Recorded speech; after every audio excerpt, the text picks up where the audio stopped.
So that was my first experience. So I don't know what happened or where I went, but there's definitely powerful energies going on in the Bosnian pyramid.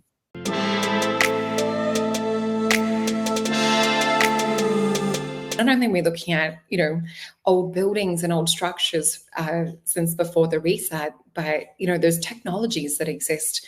Did you get a sense or a feeling like when you were in some of these star forts, was there a certain energy that was there? Because I know you have a particular interest in star forts as well.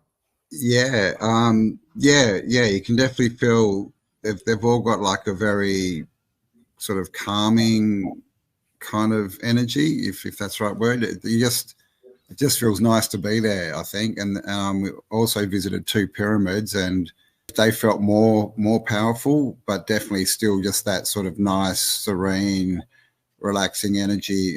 So yeah, I basically believe that all the star forts were part of a worldwide energy grid, that they were all connected at one point, and basically that was the source of free energy that the old civilization had. And I think the pyramids were the same kind of thing, but they're from an age before. They're a lot older. So I think we've had cyclical resets. The Indian Vedas talk a lot about it, like the Kali Yuga and the different ages. We get this sort of story of ages and the great year and all this kind of stuff. So I think that's what we're looking at with history. They're trying to tell us it's all one sort of linear line that's straight, but it looks like it's cycles. It builds up, gets destroyed, builds up, something happens. And we're left here trying to work out all the pieces. And it's interesting because once you start looking into it, they don't tell us any of this stuff. They don't tell us all the government buildings around the world are the same pretty much. They all look the same. They're all the same basic design. They don't tell us about star forts, or they're also called bastion forts, and they're everywhere. Like I've got over 2,000 that I've mapped on Google Earth. And so there's all this history, and you go to school and all they want to tell you about is World War I and II, right? It's crazy.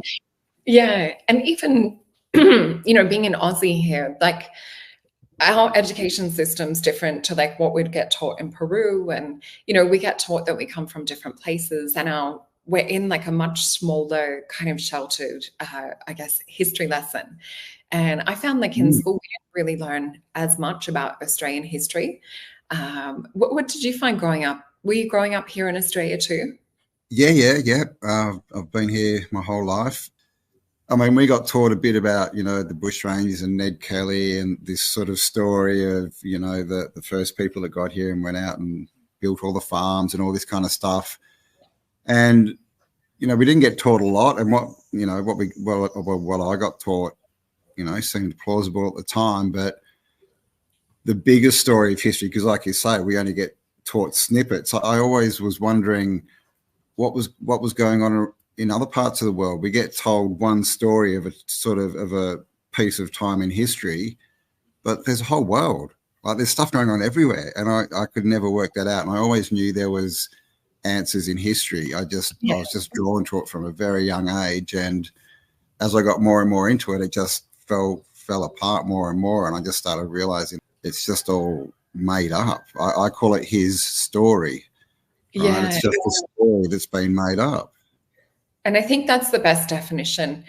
There's so many questions. I literally have 2 pages of questions. Sure. When you were in some of these pyramids, because I know you went to the Bosnian pyramid too, what was your or sense with that?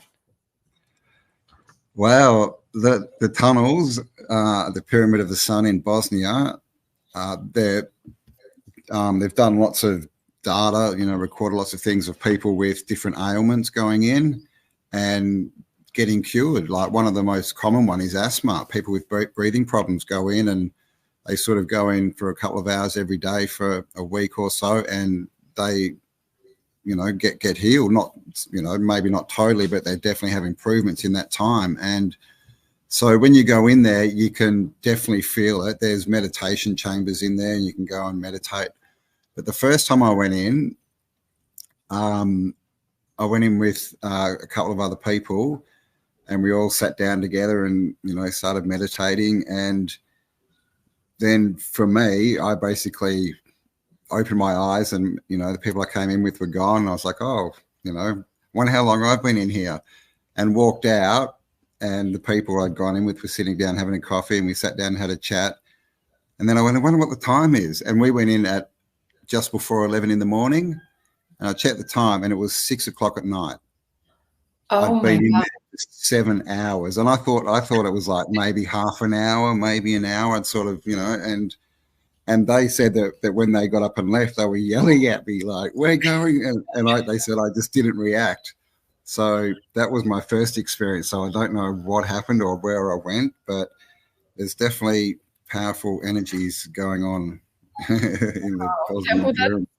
that's incredible. I didn't realize that you had that. Do you think is it missing time? Do you think you maybe slipped into a parallel dimension? What's your feel on it? I don't know. I can't like, to me, literally, it just felt like I was just, maybe half an hour, a bit more, closing my eyes. So I think I've just gone into a deeper state, basically, and just had a deep meditation. I had a car accident 3 years ago, and I still, sort of recovering from that. So I'm sure that was part of it. Maybe I needed some healing done.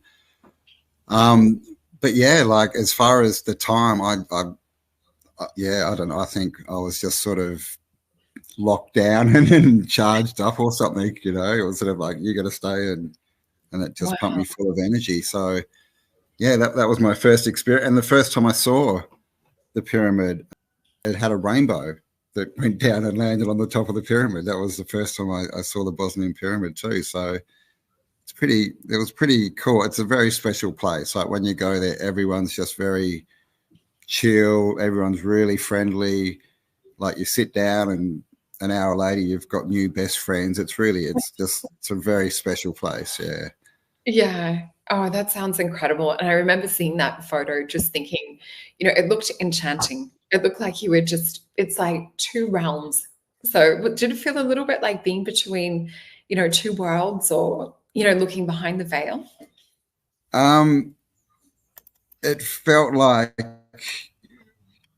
yeah, like we were being, like I was being welcomed, kind of thing. Like, it was like, it's, yeah, here you are, come along, like, welcome. It was, yeah. And I mean, I don't know if it felt like two realms, but definitely once you get up on the pyramid of the sun, just at the bottom, it's just, yeah, it just feels different. Like, you just feel like you're in this special place. And Dr. Sam Osmanovic, who's basically the archaeologist who discovered the pyramid, he's visited every pyramid on Earth that we know of.